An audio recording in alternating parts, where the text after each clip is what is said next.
Foster Car Finance, proud sponsors of the Hawaii Famalam podcast. Haha, it's right, lad. Welcome to another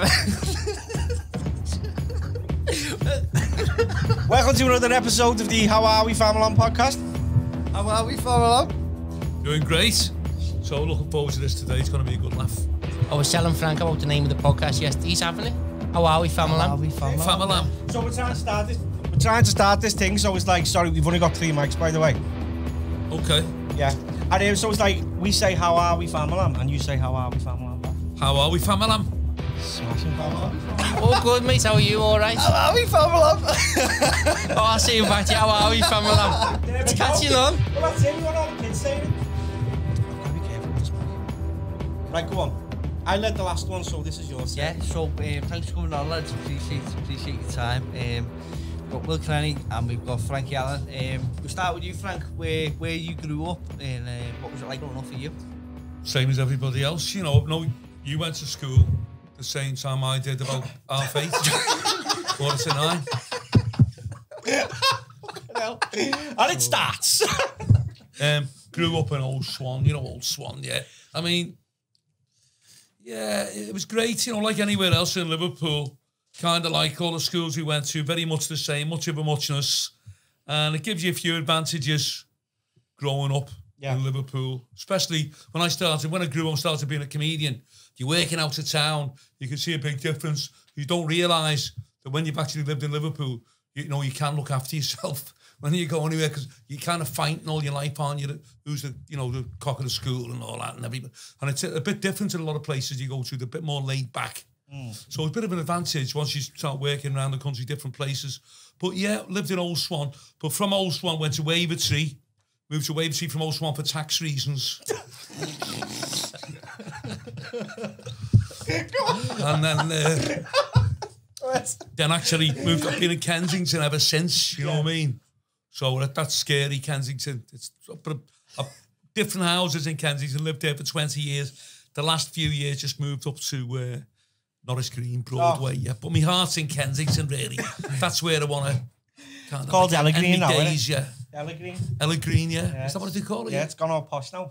Well, they do that. They change the name of everywhere. Like Cancel Farm. You'd be scared to drive past it, wouldn't you? In case, you know, you got a bullet through your fucking head or stabbed to death or mugged or whatever. So what they done a few years ago, keep changing the fucking name. What is it? What's they it now? changed it to Stockbridge Village. Yeah. So you're from London and you're with your bird and you go, oh yes, it looks lovely here. Stockbridge Village, we'll have a picnic. Yeah. The next thing is you're on your fucking life support, you know what I mean? So yeah, you've got to be careful. They change the name when a place gets a bad name. I've noticed that. Yeah. I remember my mate telling me he came from London, met a girl from Kensington, and he thought, right, I've met her like a... Oh, he thought he was a posh bird. Well, Kensington in London is like money. Very rich place, you know, so... Yeah, you've got to be careful. Kensington. I lived in Kensington. You know, it was great. I mean, a lot of these places, you know, the people in this sort of rough area wouldn't like to live there. If you live there, nobody bothers you. Nobody gives you a bad time.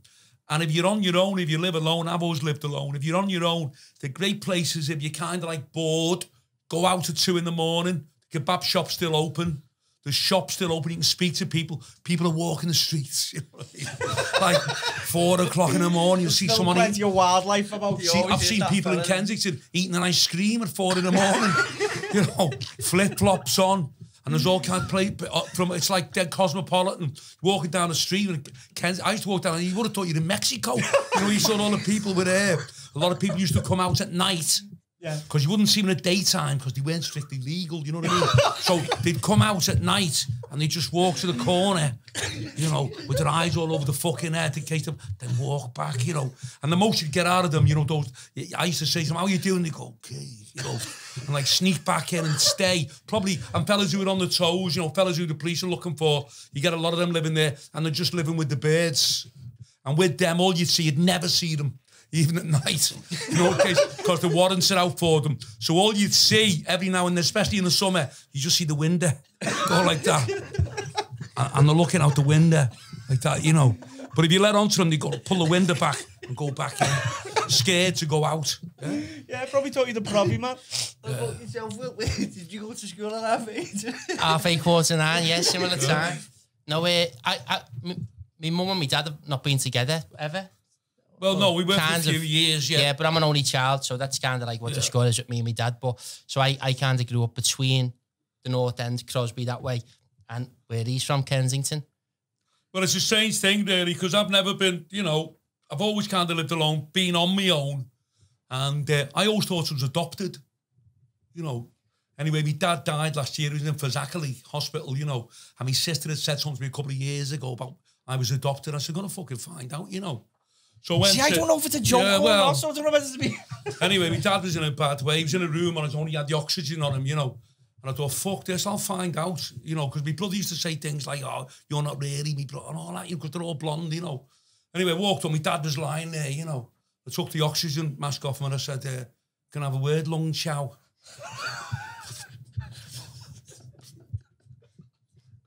And I said, am I adopted? And he went, grasshopper. I will never tell you. Like the spider in the web. So, for my sister, it was a thing. I am adopted. Yeah. He's like this all the time. Do you know what? He's on form today, lads. Do you know what? I swear to God, he's like that all the time. I've had the bad side of him all week, so I'm made up. He's got the good side today. What age were you, Frank, when you started getting into the... Started getting a comedy, you know, I was only 19, 20, and I used to go to a club in Kensington called the MA, the Merseyside Arses Club. Now, I don't know whether you can remember a guy, Don Navarro, in the Boys in the Black Stuff. Do you remember that movie? Who does he play in? Shake Hands. He Yeah. Shake Hands. Yeah, that's him. He was with, and what's the name, shakes his hands, only Bernard Hill, yeah. Well, every Sunday, they used to have strippers on this Merseyside Arses Club, the MA Club on Seal Road. This was like the late 70s. It was heaving with people. You know, all the lads used to get in there, pissing the night before, fellas smoking, a smoke everywhere. You used to have 3 strippers on 3 girls. Yeah. Anyway, it was rough as fuck. You know, we used to go there. There'd be a couple of scraps in the corner and all that. And the MC for the day used to come on and introduce the comedian. He used to get comedians from Manchester, Blackpool, everywhere. But no comedian could ever last longer than 5 minutes because the lads just booed them and heckled them. And you know, I remember the guy coming on and he went, oh, lovely to be here. I was in the tailors this morning. The fella shouted out, is that where you got that fucking suit from? You stupid looking cunt. Go and fuck off. So they all used to walk off. So it was like survival of the fittest. Survival, yeah. So the guy who was running it, Joey Blakemore, he's dead now. He went, look, lads, this is all fucked up. You're not giving the comics any respect. I'm not going to bring the girls on. So they stopped getting the comedians in. Yeah. And lads were moaning, where's the comedians? So he said, what I'm going to do, he said, I'm going to invite, if you think you can do better, invite some of you lads from the audience up. If you can sell a few gags and you get away with it and you're going down well, we're going to have a competition and you'll win £2. That's what it was. So a couple of lads got up and one of the lads said, Frankie, get up, you know. And I got up. John, I got up straight away, picked the mic up. I just took to it like a duck to water. Did you, yeah? I was only on about 10 seconds. You couldn't hear a pin drop. And instead of them heckling me, I took it to them. Okay. Running up to people saying, what's your name? Billy, you fucking dick. Yeah. I'm picking on a fella who's probably only in his 30s when I think about it now, a little bit older. I'm going, excuse me, mate, are you a child molester? You look like a child. Anyway, you couldn't, and where's this transvestite going? You filthy cunt, and all that. Now you know people.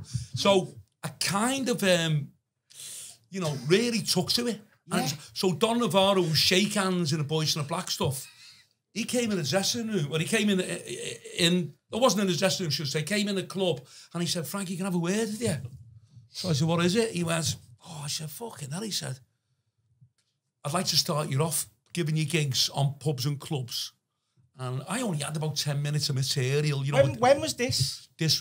I was only 20, so he talking about 1970 fucking 6, 75. You got the year spot on there. Yeah, but whatever. So anyway, well, this is what you are, it's who you are, innit? So he says to me, okay, he said, I'll start you off doing a gig in my club, in the MA Club, on a Sunday night. John, I was on the dole for years, never worked, I wouldn't work, you know, good scouser. And, you know, doing the shows, I was getting like 15 quid, Jay. Fucking 15 quid. I was working Friday, Saturday and Sunday. What was that now? 45. It's like getting a one-er.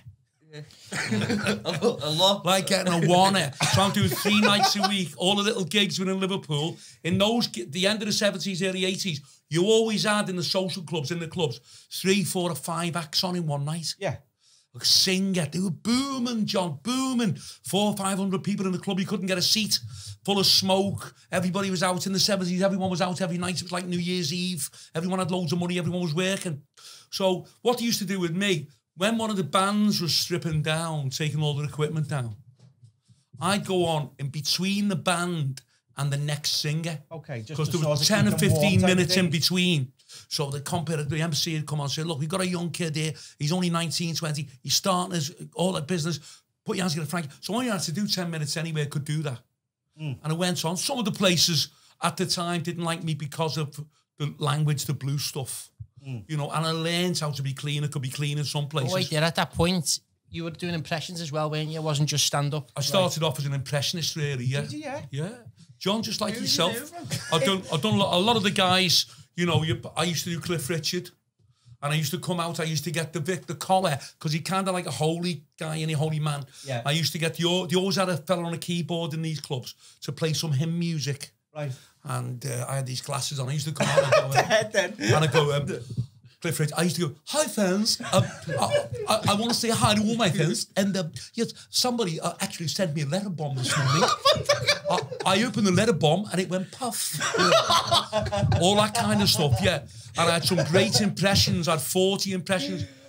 All the kind of American gangsters I used to do. Yeah. You know, and I'd get the cigar and the hats. These guys were like, you may not even remember them now. I used to, in character, John, you know, and I'd come up to the mic and go like Edward G. Robinson. Right. You know, and I'd go, that's right. Yeah, spoke to Al Capone last night. He said, I hear Fay Ray died of VD. I said, Al, girls like Fay Ray, they don't die of VD. He said they do if they give it to me. Yeah. Yeah. Fucking hell. 40 fucking 5 impressions. I was doing great. Yeah. But what I found, going into the 80s, there was a lot of TV shows with fellas doing impressions. There was loads of impressionists going about. But these are like the equivalent to like Britain's Got Talent back in the day, like Opportunity Knocks. Is that what you mean? Yeah, that's it. All the guys, comedians show. That was great, that. It was great. There was stand-up comedians, but at the same time, there was too many impressionists. Everybody was doing it. So people, the audience, you could see, were getting fed up listening to the same fucking impression. Everybody was doing the same. So what I thought was, I'll try doing stand-up, just telling gags and picking on people. And what I found was very, very weird is a lot of comics, you got the guy, you know that guy, Jimmy Cricket? Yeah. He comes on and his material is like very silly. Yeah.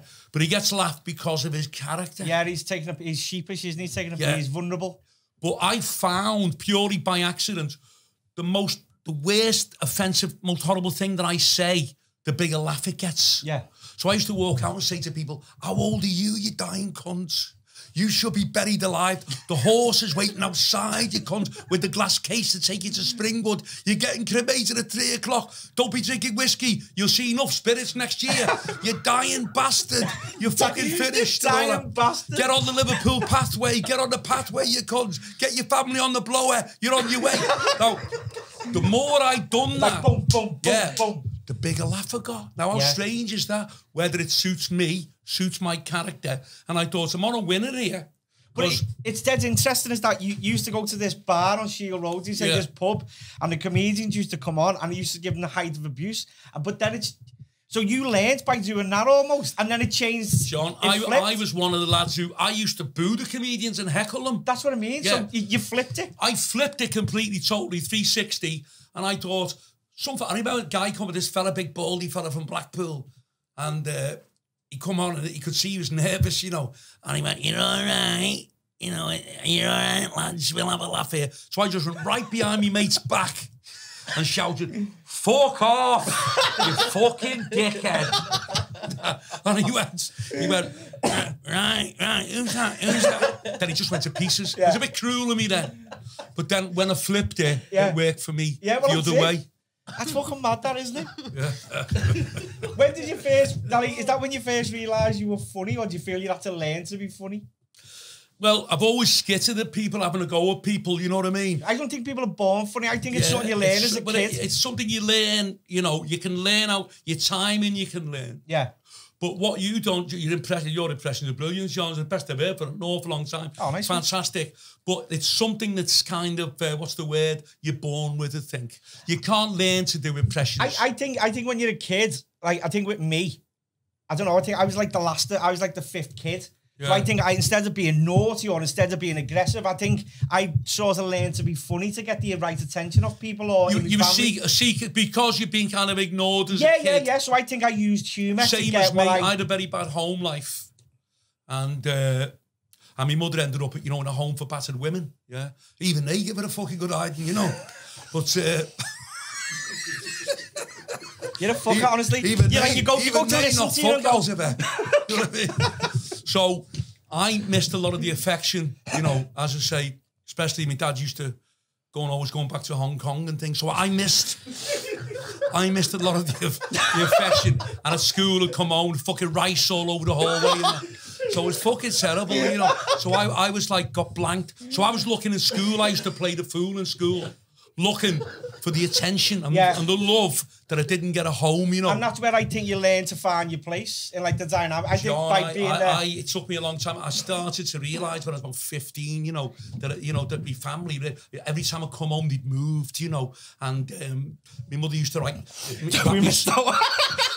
wrap me sandwiches up in road maps, and she gave me some alphabet soup one day, and when it said fuck off, you know what I mean? So it was kind of like I had a very bad time at home, but that gave me, like, as you say, seeking attention. And when I could do a gag or you learn what gets a response. You learn what gets a response, and you learn what doesn't get a response as well. Sometimes when you can learn, you can tell people a few gags, do a few impressions, then you can feel the crowd sinking away from you, and you go, like, drop this one, move on to something else. Yeah.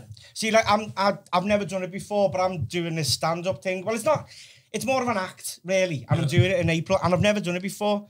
But what I think is that I've never done it, but here's what I believe, and tell me if I'm right.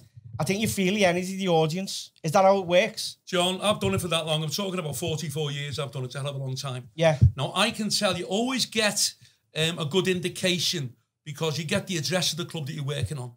So if you know you're working in Ighton, you can swear. Yeah.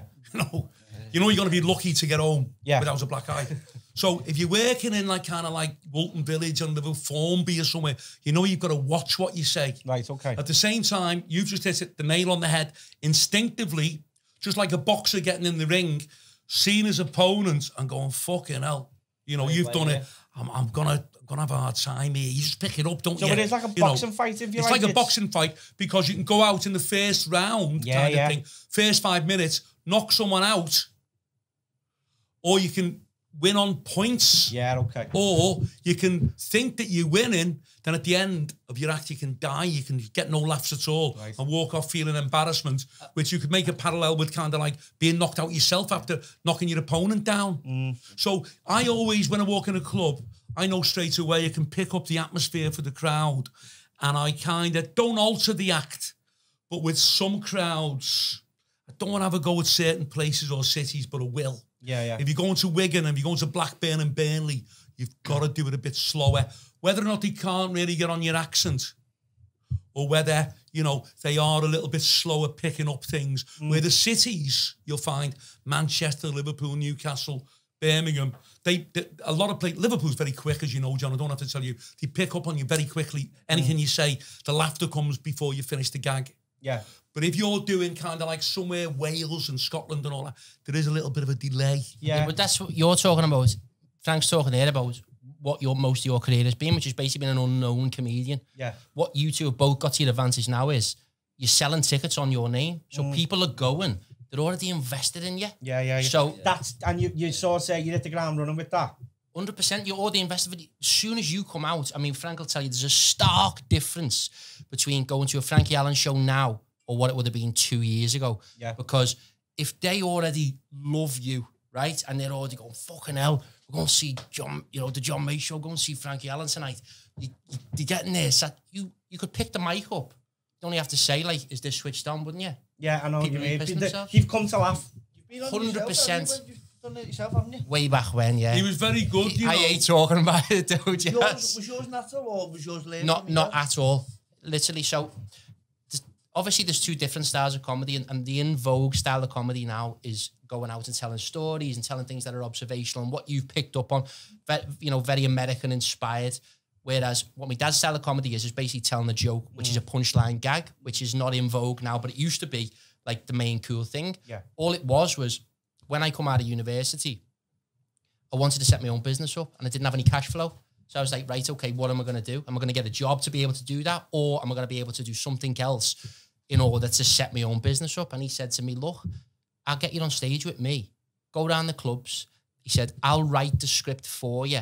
You know, very formulaic. I'll teach you the ropes. Jump on with me for your first 30 odd shows and you'll make a few quid and you'll be able to do both. So essentially what I did was it's not my passion at all. Not in a million years. You know, speaking in front of a crowd comes naturally to me, but being creative in terms of coming up with, you know, funny stuff like that. But in terms of how that script or circuit works is formulaic, tried and tested jokes. If you deliver them correctly, work. Yeah. So he knows what goes down well. So he just said, yeah, there's 15 minutes, learn that, go and do it, boom. And then within 25 shows, I was going down to South Wales and this and that, but it was on a very different circuit to, you know, the comedy club style. It was like after dinner speaking and stuff like that. Basically, fingers crossed there's nothing on the internet that you can find on it. Because I'd be cringing at it, mate, if I seen it now. He was brilliant, he was great. But basically, it gave me the opportunity to take the cash from that, build my own business, boom, park it, done. Yeah. So you're saying there, well, like, it's funny. If it's funny, it's funny, no matter who tells the joke. But if you are all like funny people, how would I deliver a joke? Is the time you have to pause? He's the master on that. Well, we were talking about this only yesterday, thinking of doing. He's talking about we'd do this thing where Frankie Allen is a chef teaching him to cook, and it'd be dead funny if it went out. But there was a show a few years ago on the TV. I remember this, and what it was, they used to do things like they'd get a comic to professional comedians who'd worked for 20 years. Then they get a guy from the street who's like a welder. He'd never done any comedy, and they put him in a boot camp. They'd put a couple, just faking it. That's it, John. Yeah, faking it. Yeah. And then they'd get a couple of guys like us who'd sit with him all day and go, come on, this is a gag, tell this gag. And they go, stop there, no, you're doing it wrong. And what they had to do, they'd be with him for a couple of days. And then at the end of the week, he had to perform in a club alongside, in between the two real comedians.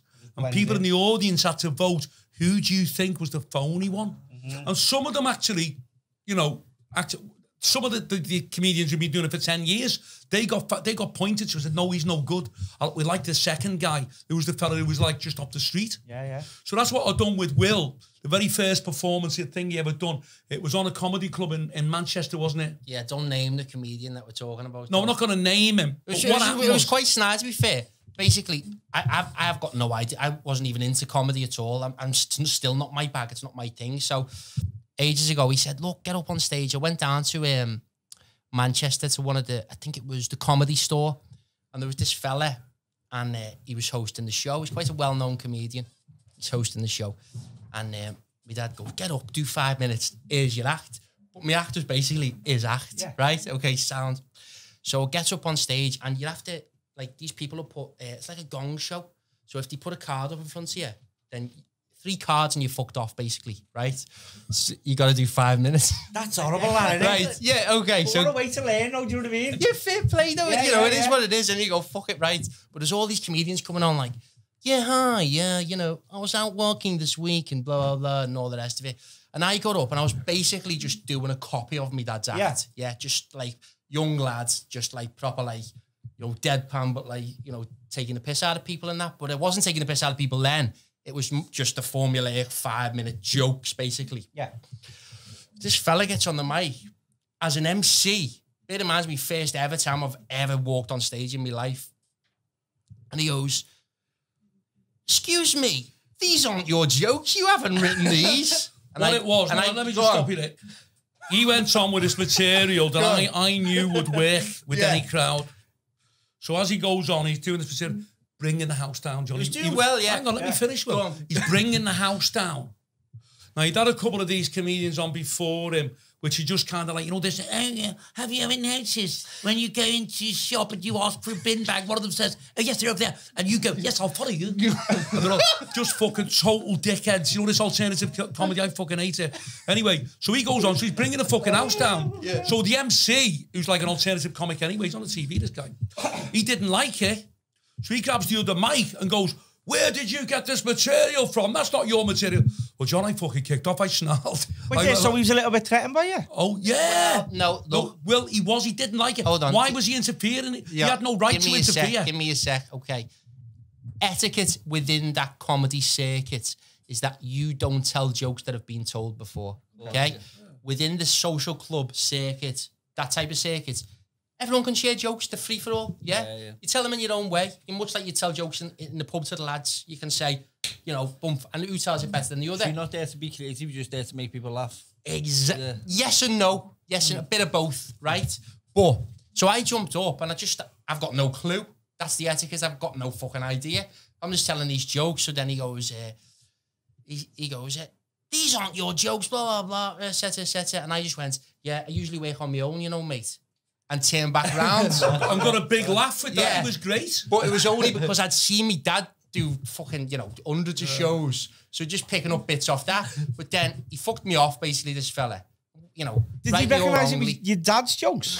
No, he just doesn't like. He was just like an alternate. You know, he's alternate. He's not on the same set. He didn't realise. He was threatened by it, and he just tried to buzz off. He didn't. He just to take it away from you. Yes and no. You know, I see what you're saying, but like, I also wonder. First of all, you don't do that to a kid. You know, all of us would know. John was disgusting the way he done it. Tried to ruin him when he was on stage. His very first time on stage. So I didn't like it. So I stood up and he said, who's giving you this material? And I said, hey, mate, I fucking wrote it. And I was snarling and all that. And then his bottle was going, Dad, don't kick off in here and all that. And then, wish would have been there. John, wish would have been there. We would have been fighting like fucking there anyway. Then this bouncer come over like that, like a bit of a gob. And I was like that. Sent me like snarling. And he said, Dad, don't kick off. And I was like, put this cunt in a headlock, you know what I mean? And he went, no, he didn't mean. So the fella's bottle was gone then. You know, like the MC was like that. Oh, yes, very good. Vinnie Allen. Very good comedian, some good material and all that. He said, come on, let's go, you know. Yeah. Didn't you get on stage and rip the back out of them all, no? Well, no, I didn't get up that night. Obviously, that was his night. But that was the first time he was on stage, and he was brilliant. He was fantastic. I couldn't believe it. And although he denies it, he took to it like a duck to water, John. Yeah. You know, which it must be in his blood. So, what was it like travelling the country then, doing all these different clubs and stuff like that? I mean, John, I mean, the stories, people don't even believe. We done a thing, didn't we, the other day? Horror stories of around Jazz has watched it. I've been watching what it used to be. People literally can't believe, you know, the things that have happened to me. I mean, I went to this club once. This is 1982. So I was only like 25, 30. So I was pulled up at this fucking club in the middle of the Lake District, and this Ulverston, north of Ulverston, it was like going through a time warp. You know, like Tales of the Unexpected, you're going back to the 60s. Yeah. This was like the 50s. So walked in, and I remember I was getting 80 quid, and a bird that I was with at the time, she came with me. You know, she was looking for the few quid, so she come with me. 80 quid. Yeah. John, you know what the Scouse birds are like? She was like, that how much you getting, you know, and all that. Oh, no. Only there was these shoes. No, it doesn't matter. All that one. Yeah. It doesn't matter. Screaming. She was waiting for me to come off stage for these fucking shoes. So I had no money. I was on the dole and all. I didn't give a fuck. So anyway, got to this club in Ulverston. So walked in. This is true. It's not a joke. Fella come up to me and he went, hello. I said, all right, mate. And he went, oh, you comedian? I said, yeah. He went, oh, all right. He says, what time do you want to go on? I said, about whatever, 9 o'clock. Oh, they'll all be here at 9. I said, great. So he went, how long do you do? And I said, I could only do half an hour then. He said, 30 minutes, 40 minutes. Right. He said, can I ask you just to do 20 minutes and no longer? I said, okay. And that was great for me. Yeah. So I said, are you the owner of the club? Are you the MC? Oh, no. So I said, are you the compere? Like, what are you, the secretary of the club? No. I said, why? He said, come with me. So he took me. And behind the fucking bar was a huge glass oven. Yeah.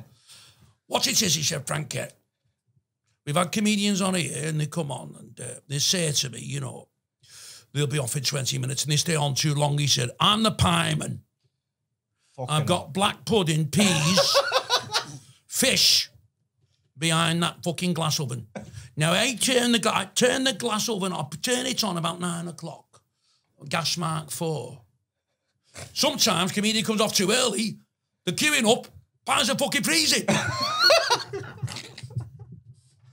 I said, okay. Sometimes they're on too long. I get complaints, Frankie. Oh, Eddie, fucking soggy pie last night. If you can guarantee you'll do 20 minutes on the dot, that will be fantastic. So, just thinking... He's very passionate, isn't he, about his pies? Just thinking, I wasn't sure if he was taking the piss. Couldn't believe what I was hearing, you know. So I said to him, okay, I'll go on 9 o'clock. Leave me on gas mark 2. So he goes, wow, fucking good idea, right? He said, if you're struggling and you're going to come off, give me a thumbs up and I'll turn you up to 4. So I go on, we're all dickheads of beard, just been married, sitting there with the legs open, a big bottle of beer like that. No one's fucking laughing, Jay. Anyway, fella walked past with fucking big ears. So I went, all right, mate, where are you going? Are you flying to Tenerife? They were all in fucking bulk and they're all pointing at him going, that's Johnny! That's Johnny! He mentioned Johnny! So I told another couple of gags, no laughing. Went back to the fellow with the big ears. Look at his ears. Ah, Johnny's got you again. Comedian's got you again. About your ears, Johnny. And he's standing there holding his ears. He go, oh. Anyway, came off after 20 minutes. Walked in the dressing room. 2 big plates, paper plates. Black pudding, peas, sausage rolls, fucking steam coming off them. This young kid had brought them in. And I was fucking eating my beard, was fucking scoffing them. So, goes to the bar. Fella paid me. Oh, he said, you're brilliant. You've done 21 minutes exactly. He come up to me and he went, Frankie, done to a fucking turn. I went, fuck it, hell. What the fuck? How retarded is fucking hillbilly cunts here. Fucking hell. Honestly, fucking gone. And then the same fella, you won't believe this, and anyone could check this if they want. Barrow in fairness, this place was called Walney Island. It's like a fucking island. Yeah. The main town is Vicarstown. We weren't in the main town. So he comes up to me and we're having a drink and it was 10 o'clock. And he went, all right, Frankie, 10 o'clock. I said, oh yeah. He went, so he goes, right. He said, you've got your money. I said, he said, you'll have to be doing. So I said, what? He said, you'll have to be doing. I said, what does that mean? He said, best get on your way. So I said, why? This is true. Anyone can fucking check this. The fucking bridge to the mainland came up at 10:30. You couldn't get home. It was like, you were like in a fucking movie. It was like, you were like Charlton Heston in the Omega Man. Where everyone's walking around with just one eye in their head trying to kill you. I went, you fucking kidding? He said, no, bridge comes up at 10:30 prompt. So I said to her, come on, let's fucking go. She said, how could a fucking bridge come up in the middle? I said, it comes up. So I'm like that, in this little fucking car that I had, whatever, a Hillman Imp or some fucking thing. My beard's like that. She goes, do you want me to count that? But you know, and all like that. Look up at the 30 quid. Think he's give you 90, you know. And all I want here, I'm like, fuck off. And she's like, yeah, he's give you 90. Anyway, coming towards the bridge, and this old fella, in like a booth, and he's going like that, come on. He was winding the fucking thing up. By hand. The bridge to the mainland. So we just made it. So I rang the agent up and listen, not being funny. I thought I'd gone through a time warp. Yeah. I said, honest to God, it was like the time tunnel, what's all that about? And he went, oh, a fellow in Manchester, he went, oh, Frankie, don't worry. He said, he's already been on the phone this morning. They're over the moon. He said, they're over the moon with you. He said, and you mentioned this Tony Edward, you mentioned him. I said, a fellow with the big ears, he said, they can't believe it. They want you back there, you know. Yeah. So you do see a lot of people. It's no good saying people are the same everywhere, John. Yeah. They're not the same. They're very different, you know. So did you, we had a DJ in before, Billy, and he said she'll figure a crowd out, you know what I mean? So she, like, with experience, she realises, right, this will work here, this will work here. So is that what you do? I can go walk in and pick up the atmosphere, and the problem we've had, you can tell this one about people drinking in the afternoon. Me and Jazza were talking about this earlier, so he's been watching some of the vlogs, and he watched a vlog from Carlisle where a fella approaches the stage. Now, we do a full briefing with the security before, and no one approaches the stage, right? But if we're going to different areas, sometimes we can't bring our own security with us, so we have to take the local security. If they crap on the night, that's what it is. Yeah. But he'll walk into a room and go, they're going to kick off. They're going to be hard work. That's going to happen. Bump, bump, bump. And that's purely just due to the fact that you've been doing it that long. It's just experience. Well, it is and it isn't, Will. And as I say, I've no disrespect to Will, because you're only young, you see. Now, although he's a good scouser, Will, but he lives in Crosby and things. No, I'm not trying to have a go with him in any way. You know, it's his son. You can clip that. No. We were at this night. So essentially, what you were saying was, can you pick up the atmosphere of audience members when you go in? Like I said, he always can spot how the audience is going to react, whether they're going to be a cold crowd, whether they're going to be hard work, whether someone's going to kick off. We were talking about when we went in to ask him in fairness, and he said to me right at the start of the night, that fella's going to be a problem. And he was a problem, but you can pick that up over time. What we also found, though, John, that might be something that you've got to look at it, you know, for the shows coming up. People have started getting pissed at the ticket shows. Yeah. Like, because they get excited and because they know they go and see someone that they really like and they're like, fucking hell, this is going to be boss. They just get bladdered. That's what they do at yours, isn't it? John, you're going to get it with the Anger 34. People go out early because they're looking forward to seeing you. Yeah. And they can get a bit drunk. There's still an okay audience, but they're a little bit, they get slowed up a little bit. I think the little thing I've got is that I'm actually quite, and you might have picked up on this, I'm probably not what people expect at Sam. I'm quite shy and I'm a bit reserved. But when I'm these characters, I absolutely become someone else. And I can use that. So if I play Craig, he's a vulnerable character. Yeah. So if I get abused there, I'll play the vulnerable character then. And I think if I'm Turkey, I'll just give him it. Do you know what I mean? So I think it's funny, innit? Oh, I've got the different characters to use. I've got to learn to use them different characters in each way to respond to that. John, it's a weird thing. It's fascinating you're talking about this. There was a movie a few years ago, and it was about... Does that make sense, what I just said? Yeah, it makes a lot of sense. So much so that there was a movie out a few years ago about Anthony Hopkins, and it was called Vent, I think it was. He had a ventriloquist doll. Yeah. Now, he worked as a ventriloquist for years, and the character of the doll started taking him over. Okay. And in the end, it killed him. Now... Frankie Allen is a very strong character, you know, nutcase, fuck, he doesn't give a fuck. A lot of fellas are like, oh, Frankie, it must be a big hard case. Not like that. You've just seen the character on stage. But the characters that you're portraying, over a number of years, I found, the actual character can take over. Yeah. It's so weird, you know, where I've been in certain situations.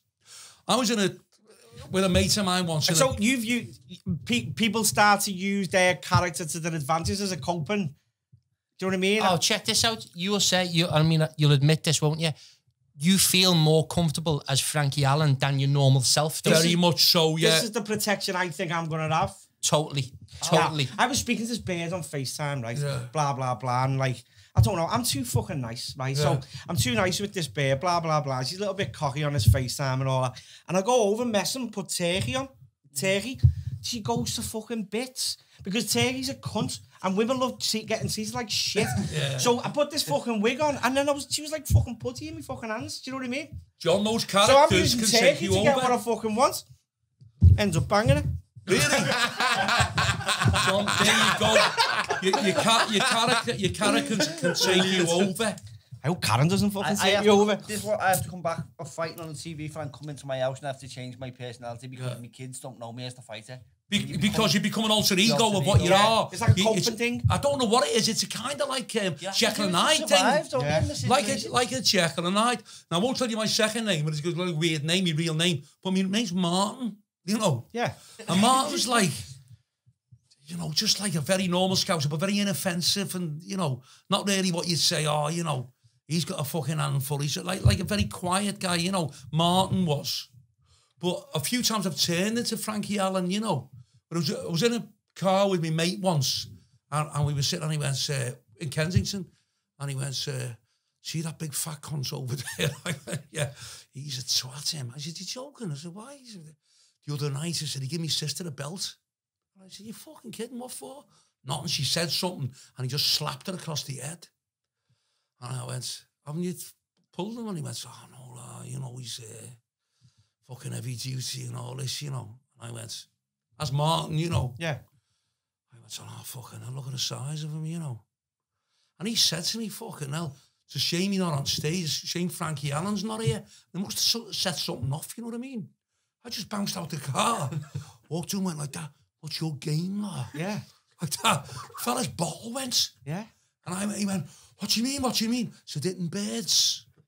Like that. And I just give him a little punch on the belly and said, take it easy. Like that. So anyway, got back in the car, drove away, then came back to being Martin. And I went to him, oh no, what have I done? I'm terrified of the police. Yeah, right. We could get the busies. And he went, fucking hell, what was all that? So your alter ego can take you over. It's interesting, that. Would you say it's consumed you? Yes. It is now? Now it is. I'm insane. Totally driven crazy by Are you Frankie grateful Allen. for that? Yes and no. Are you glad that you've become... okay. Do you like the character, Frank? Do you like the character?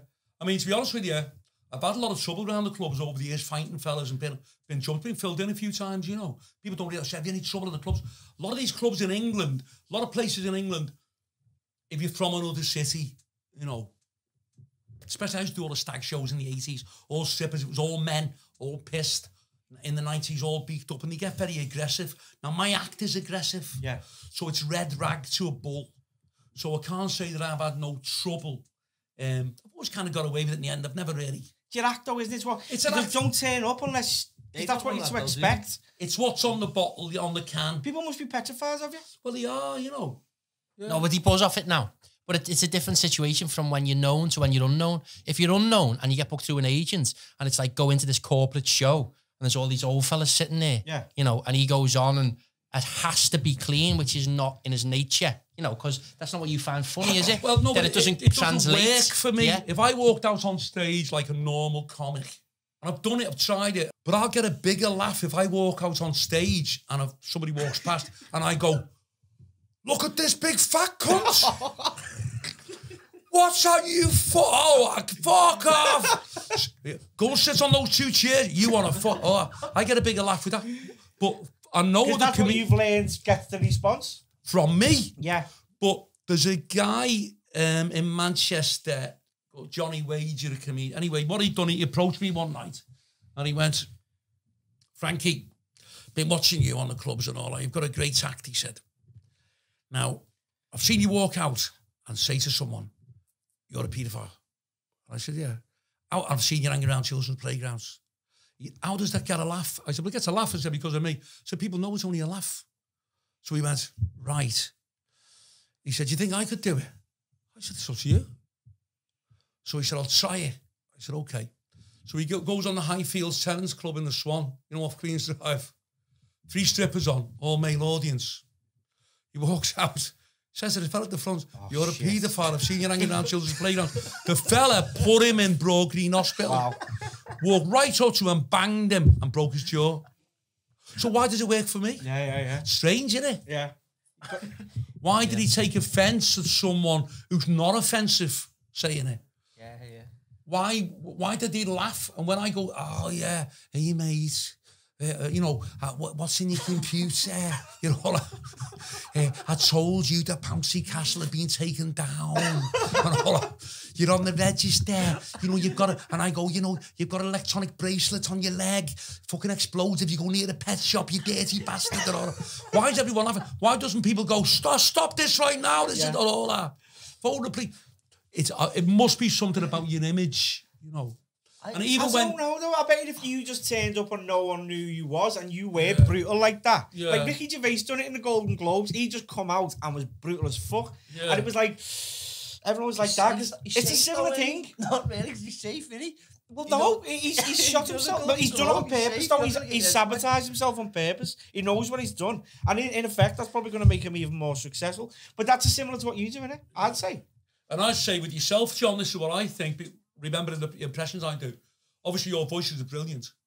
But if you tape recorded your voices and you play to someone, you wouldn't get the same reaction as when you're doing them. No. Because it's the contrast between you're doing impressions of women, you know, you Scouts and they sound, you know, fantastic, whatever. But they're looking at you and they're going, he's a man. Yeah.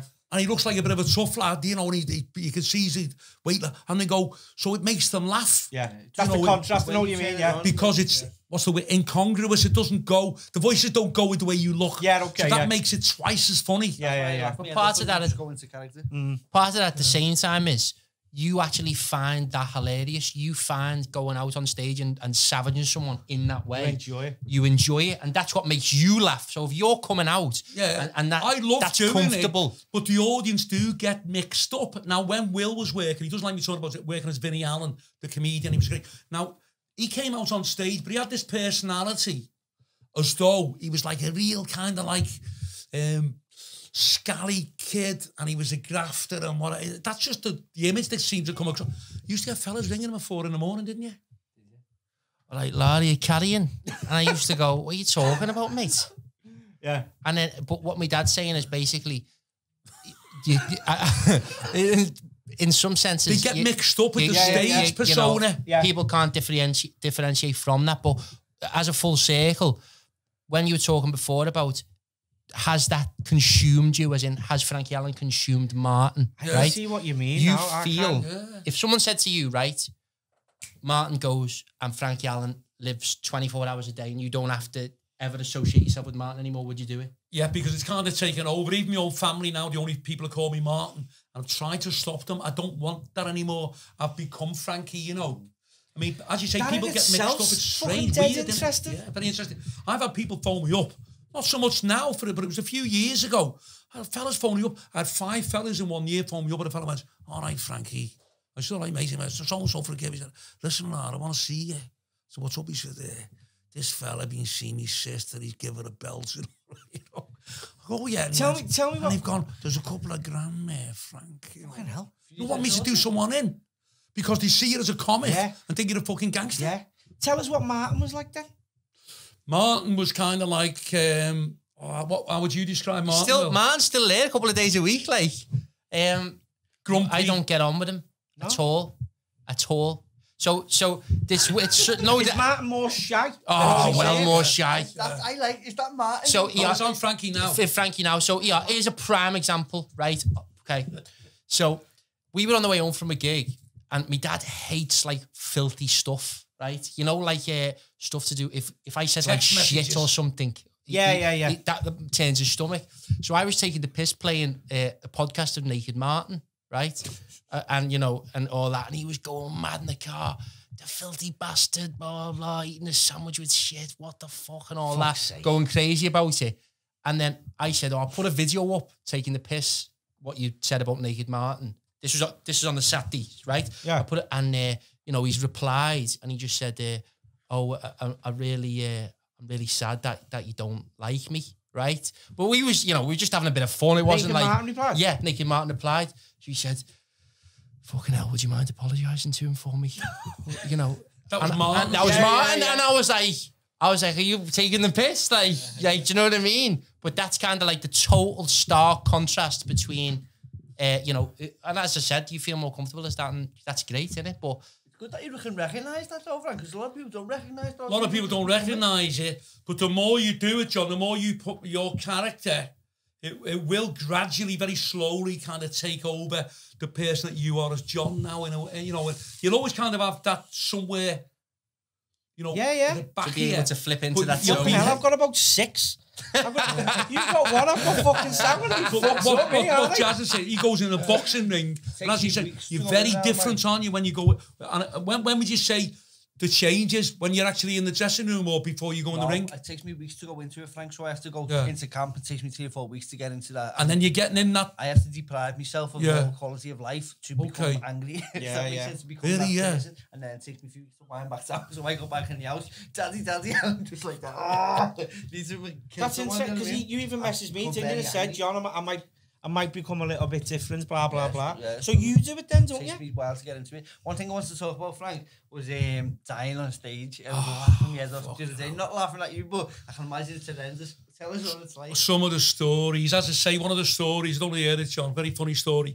I'm working in Dortmund in Germany, and I used to do a lot of work for the army in the 90s, all over Germany. I couldn't even mention thousands of different naffies or whatever. So I'm working in Dortmund, and it was officers' mess show, so they're a little bit snobby. They'd let some JRC, junior ranks, and young lads. Yeah. So a fella came up to me and said, listen, Frank, you're on tonight, you're on. I said, yeah, Cockney fella. Didn't like him, I don't know what it was. Didn't like him anyway. He said, look, he said, we got a lot of Scousers in here tonight. I said, yeah.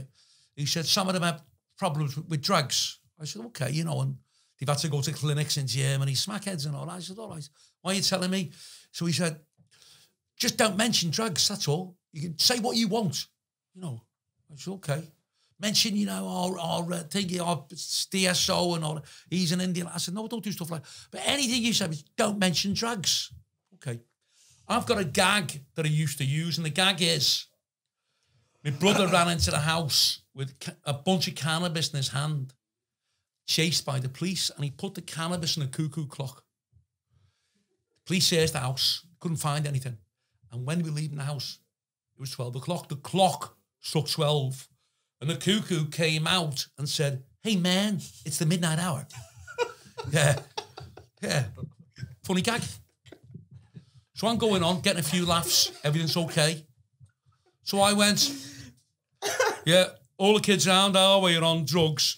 My brother came home last night with a... The next thing I know, bang, I thought someone had shot me. I'm lying on the fucking floor, and all I could see is these disco lights flashing like that. Oh, God.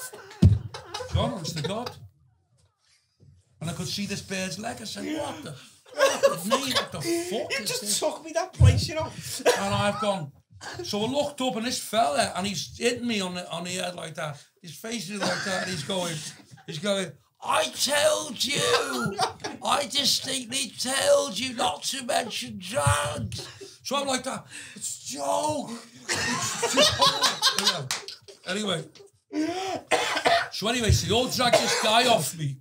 So then, John, I'm only like one of the lads, just because I'm a comedian there. So I go to the bar, so I'm gone then. I'm gone, my head's gone. Yeah. Fellas, sweat me, John. So I'm gone.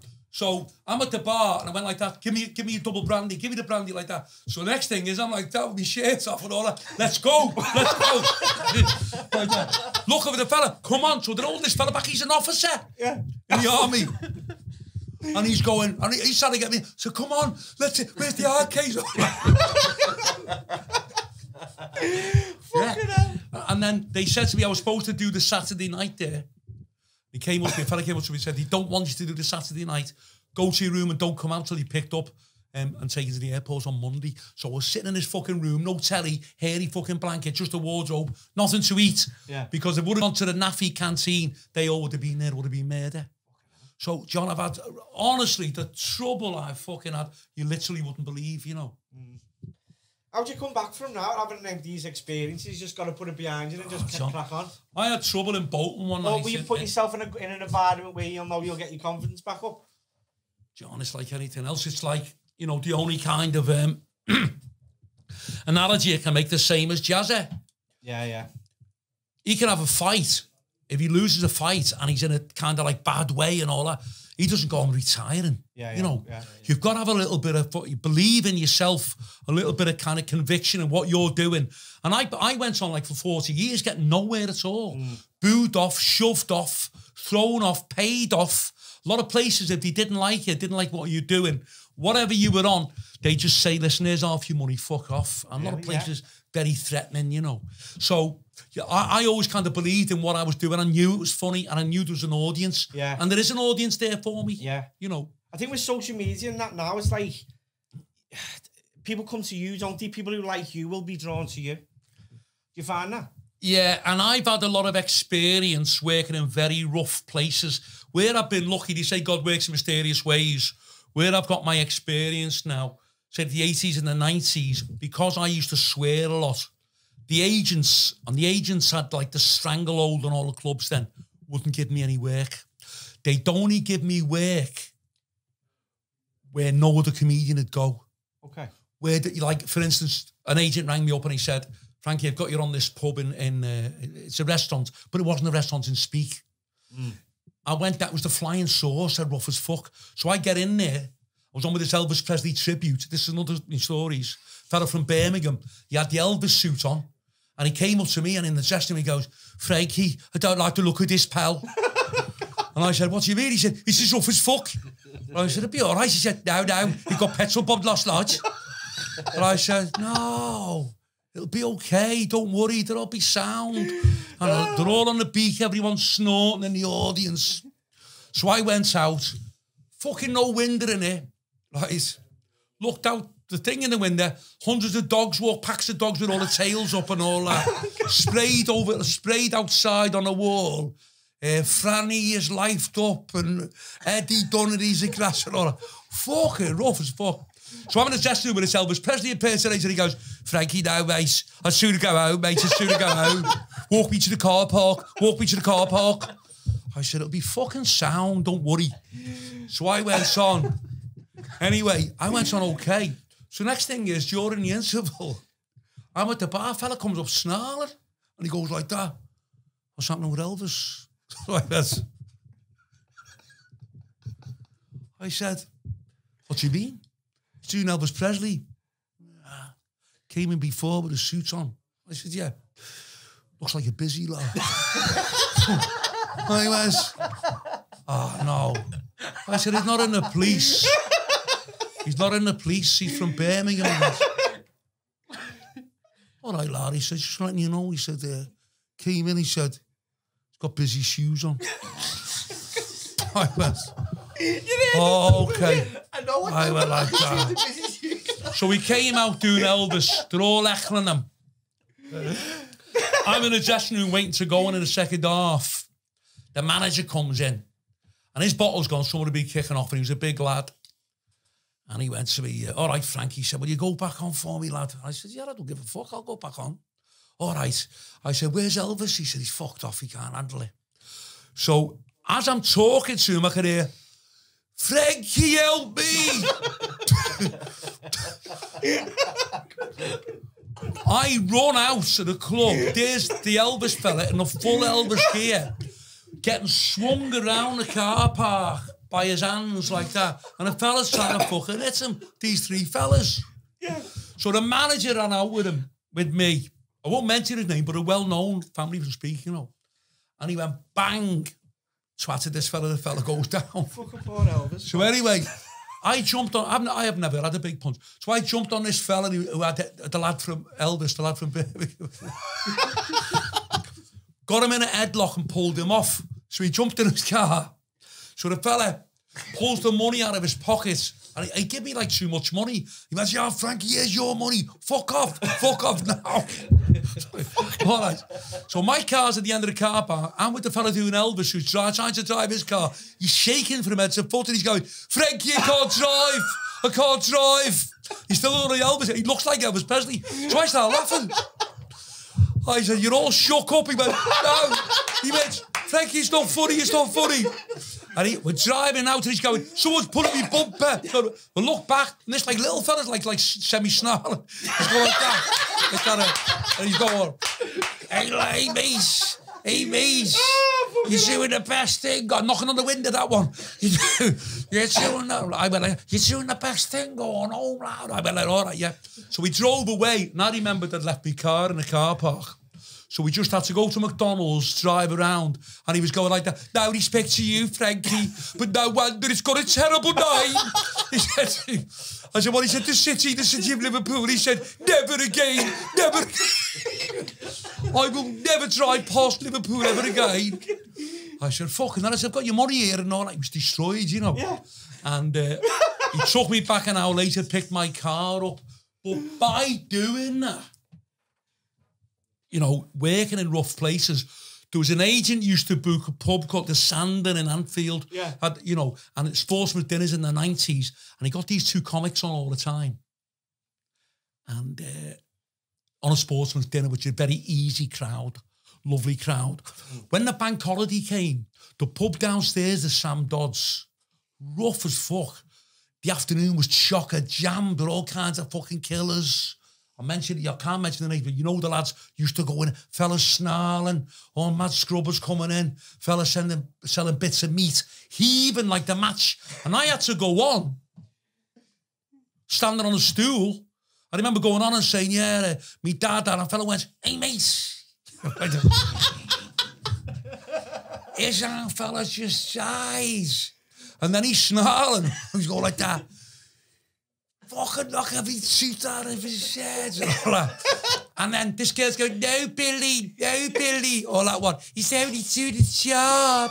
He's 72 sharp. So I started on his fucking stool, waiting to see if I'm going to get fucking filled in. And all that. But John, all that has worked in my favour. I can go on stage anywhere in the UK. Yeah. There could be a big fight in the crowd. I don't run out into the car park. I just wait till it's all over. Yeah. And I can handle it. It's give you the thickest skin. It's give me the thickest skin of all time. And it's give you that confidence where you can just slate everyone. Yeah. And it sort of develops over time, hasn't it? And also, I've had some terrible ideas, John. You know, you'll be the first. I was going to ask you about that. As I mean, you know, someone really took a personal and fucking gone for you. Not that. I really got into trouble once. This was like 1989, 1990. And I was in this very rough place in Bolton. And the DJ said to me, he mentioned this family's name in Bolton. He said, the bad news, you know. I said, in what way? He said, oh, they done a fella in the chip shop the other night, terrible bullies, and he'll kick off. Anyway, they came in, about 5 or 6 of them and all that, you know. And, I mean, this was in the papers and everything. It was just after the Hillsborough disaster. And this fella started shouting out, like, obscene things about Hillsborough, you know, Scouser and all. I went, no, you know. So when I come off, I took it to him, you know, said, listen, you need going into a mental hospital and all that. And it just went off. And, you know, I mean, that was 20 years ago, thingy, but, you know, it was all sorted out. Yeah. You know, but I have had trouble, and it's made me into the person I am in a lot of ways where it's had a big effect on me. I'm not kind of like... in the right mindset emotionally. I find it very hard, you know, like relationships. Like even at my age now, I can't like connect with anyone with a bird or anything like that, you know, because I've been used to kind of like the kind of club way of life. You know what I mean? Yeah, I know exactly what you're saying. So it's strange, isn't it? You know, I mean, and you'd be surprised, I don't have to tell you, and you know, you'd be surprised as well, who kicks off? Is the most unlikely. You don't think, you can see a fella at the bar. I've seen fellas got fucking big arcades and they've got a good sense of humour. You can see what I'd call like posh people. Yeah. I've had a fella in this army thing in Catterick. And he goes, I said something about, I was in Newcastle last night. How dare you insult people of the North East? I'm from the North ego, does it? Frank, does what? it come down to ego, people's egos?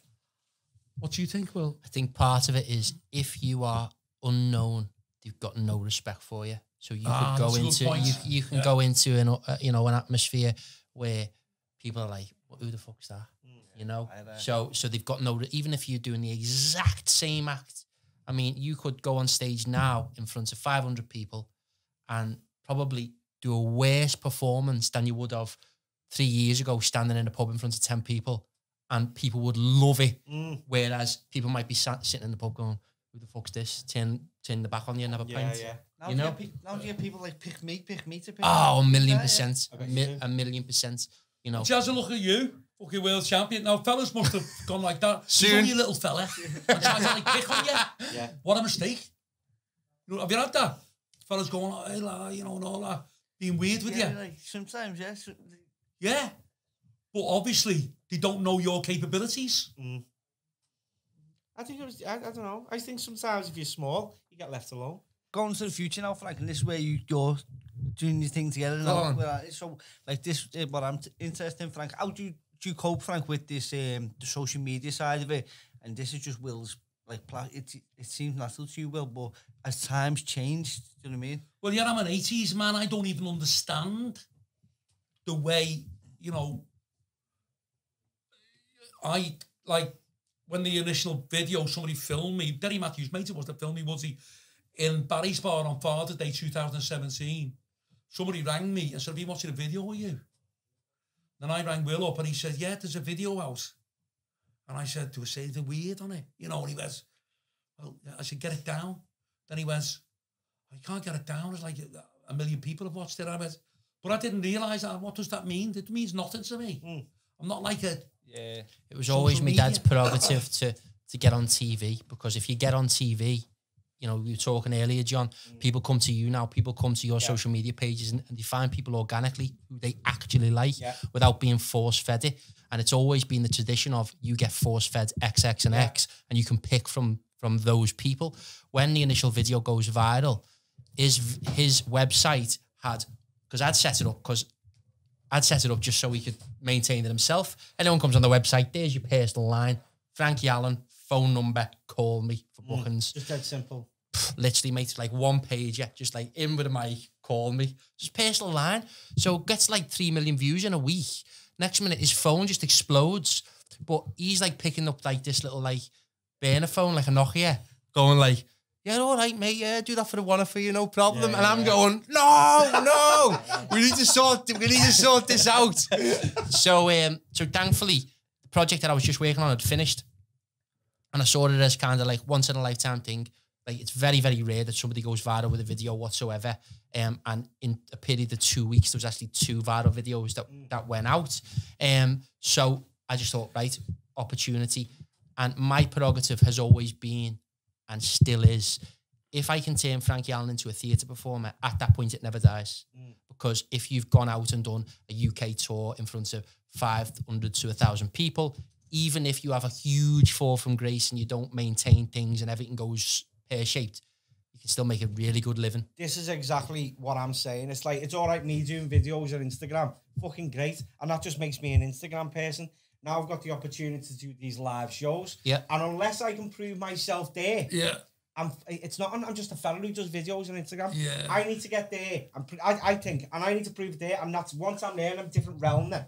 I think. Yeah, I agree with you wholeheartedly that you're in a different realm, but that is it. That is if your passion is to perform in front of people. Frank loves performing in front of people. From what you've just said to me, Dan, it seems like you're really passionate about, fuck it, I'd love to do that and I'd love to go out and go fucking smash it in this way. However, the times have changed so much so now that you can make a fucking hell of a good living by just doing the online content as well. But as you said, if you can do both, you're in a totally different role. Yeah, I mean, my goal, but like yourself, was just to get a thing on TV. I wanted my own show. Yeah. Have you done any live shows, John, with an audience? I've done theatre before. Yeah. And what I think I can mostly relate stand-up to, I used to do acting classes, right?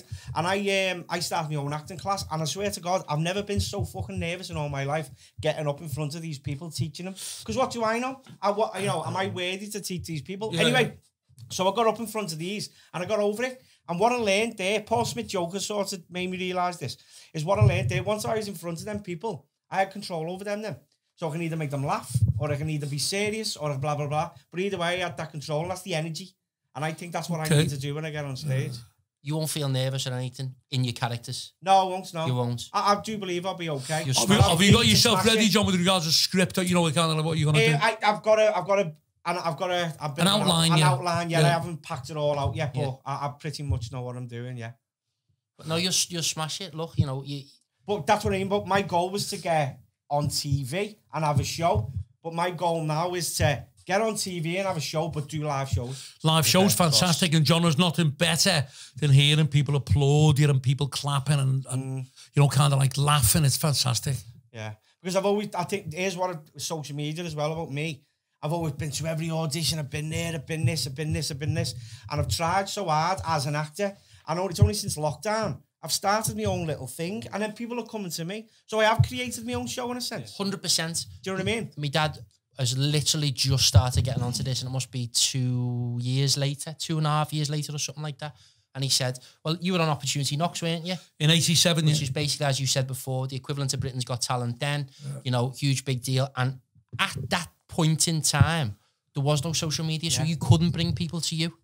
Like we said about Kim Kardashian, her actual channel, her profile on Instagram gets more views, or like 20 more views than ITV. Of course. So that's it. You create your own platform now, and I think that's the it's way very to go. different than it used to be, John. Yeah. When I started out on the clubs, But you I didn't had even to get on the realise TV, that. you know. You had to. I have to explain to my coach who's 82. We need these we need the media. Social people don't. Older people don't understand. Yeah, it's different age. And Frank, why would you need that? But I do need it because I won't be viewed. It's so you know what I mean? powerful. So 40 years I was on the stage, thousands of clubs all over the country, totally unknown. So it suck you. Even the people in 30 odd years. Liverpool used to say, I've never heard you. Taxi drivers, I've never heard you. 30 odd years to become an 40 overnight. 40 odd years. And in the end, I remember one of the first gigs that we got. Will said, oh, you're going to... I can't remember, he couldn't go to Plymouth. So I'm working in Plymouth. We get the train down to Plymouth and walking, just like Lime Street, on a hill, the station in Plymouth, the train station. So I'm walking down this fucking hill, and these young lads are walking up, about 6 or 7 of them. And he just stopped, you know. And the fella goes, Frankie. And I went, fucking hell. You know. Yeah. I went, and I thought it was a hit. Yeah, yeah. You know what I mean? I thought it was going to get popped. No. He went, why would anyone just go like that? And then this sort of went, can I have a picture? Yeah, yeah. I went, fucking, that's heavy juicy, this. Yeah. And then when it first really blew up, I was on this boomerang bar and the guy let too many in. It was just like a fucking football game, you know. That's another weird thing about all my experience, John. Get into this place, it was just like working in front of the cop. Mm. So if you walked in, you'd say to yourself, any comic or any other comic, I'm not blowing my own trumpet, would have said, you can't go on. The noise was fucking unbelievable. The bar was 20 deep, all kinds of birds there and fellas. And fucking hell. You just couldn't go on because no one would listen to you. Yeah, yeah. So I thought, this has worked a couple of times for me, and if I've got to pull this one out the bag, I was on good money for it, you know, never been on the top money before, so I needed paying and I needed to do it. So the DJ said, what are you going to do, Frank? I said, look, where you are is too far away. Put a table in the middle of the crowd. So it's okay. So went on, terrible noise. How do you think I got on quiet? No? Go on. The only thing you can do, John, in that situation, pretend someone's kicking off on you. So I went, oh, hang on. Oh, Okay. whoa. So you're going to punch my fucking head in, mate? All right, okay. You don't like comics? Because everyone loves that. Yeah. You created drama. Next thing is, couldn't let the pins off. Yeah, yeah. And where are you from? Now, Plymouth Eight, I think it's Portsmouth. Everyone's got like a rival town, haven't they? Southampton, Portsmouth. Southampton, that's it. Southampton it was. So I went, that's the one. It was Southampton, yeah. So I thought, Frankie, get on this one straight away. I've done this loads of times. It works like a charm. So I said, where are you from, mate? No one can hear him. I said, so you're from Southampton, coming into fucking Plymouth, kicking, you know, these people have paid, mate, to see the comedian, to listen to me, not to listen to you. Yeah. You all started clapping. Yeah. Yeah, don't Then say it. that little tiny window of opportunity, I got them then. Yeah, yeah. Anyway, but I knew they were bad scallies. You think it's rough here, they were fucking rough as fuck. All old sailors living there and all that, you know, Plymouth. And I was a fella at the bar, I'd spoken to him at the bar, and he had like a false leg, he'd been in a Gulf War or something like that.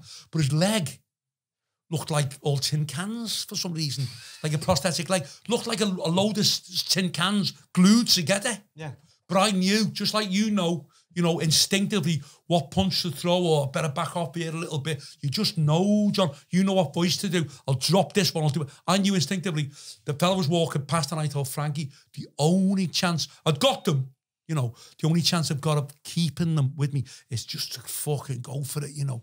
So the fella walked past, I said, look at this cripple cunt. Like that, yeah. Where'd you get your fucking leg from, you son? The place was in bulk, he was screaming. Yeah. You've got a load of tin cans on your fucking Heinz baked beef. What's the other one? Chicken soup. I said, you went on the roundabout on a scooter, you couldn't get off the roundabout. But he was all right with it. Oh, shit. We've got to wrap it up.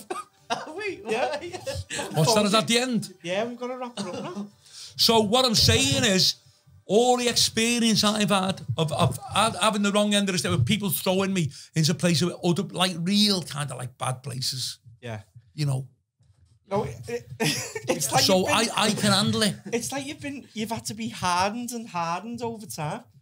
And now, are you grateful now that like because with social media and a lot more people know you are, you've had to go through that process. Is it to hard get to this to point? Will, Frank? Is it hard handing your future over to Will, who knows more in this social media? Will's brilliant with the social media. He was a great comic. He's a great MC as well. He knows how to run the night.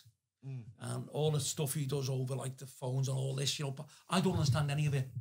So really, I'm like Austin Powers being in a fucking thingy, testing in the thingy, being brought. Yeah. But it It works. I always knew, but at the same time, John, he's right.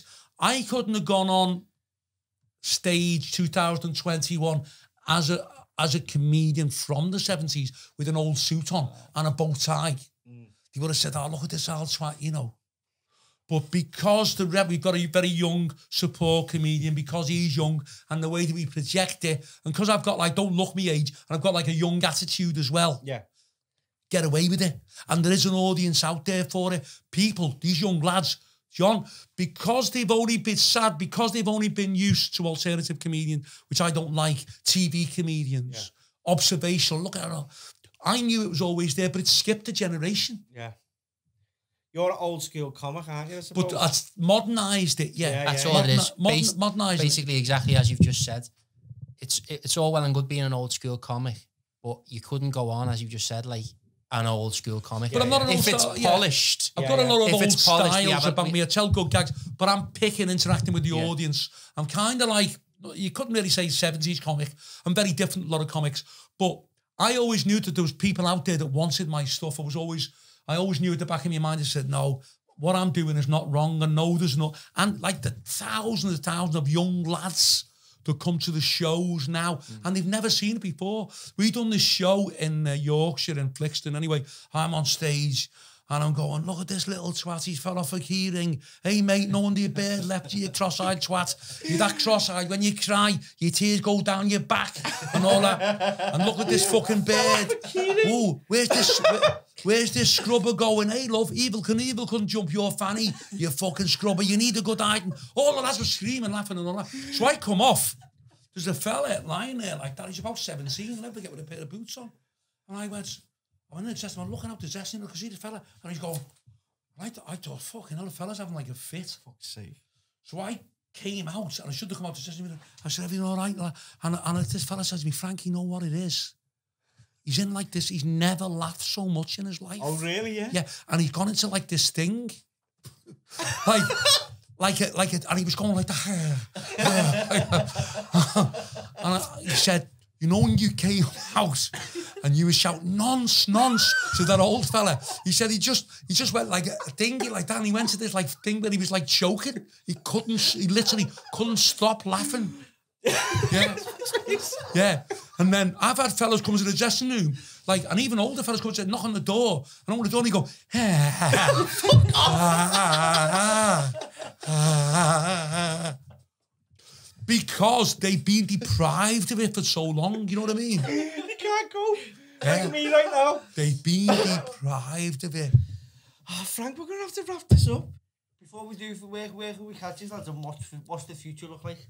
Okay, so if you Instagram, Frankie Allen, Facebook, YouTube, we've got podcasts going out every week, special guests coming up soon. So these two lads will be invited on to join us.